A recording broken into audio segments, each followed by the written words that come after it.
চতুর্থ হাফেজ মাওলানা ওমর ফারুক সাহেব, পিতা আবু বকর সিদ্দিক সাহেব, জেলা গাজীপুর।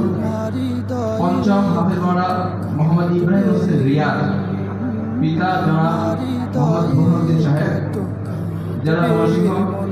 ষষ্ঠ শেখ মোহাম্মদ ভাইজান, নিঠুরে ভুবনে কেন আসে জীবনে, নিঠুরে পিতা মোহাম্মদ শাহজাহান সাহেব, জেলা বরিশাল। চতুর্থ হাফেজ মাওলানা ওমর ফারুক সাহেব, পিতা আবু বকর সিদ্দিক সাহেব, জেলা গাজীপুর।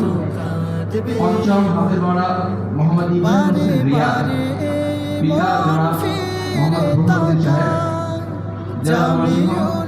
ষষ্ঠ শেখ মোহাম্মদ ভাইজান, পিতা মোহাম্মদ আব্দুল হক সাহেব, জেলা কিশোরগঞ্জ। 11 জন হাফেজ এবং 6 জন মুফতি পাঠিয়ে। এবার আমাদের আজকের আয়োজনের বিশেষ তাকবীর জামাত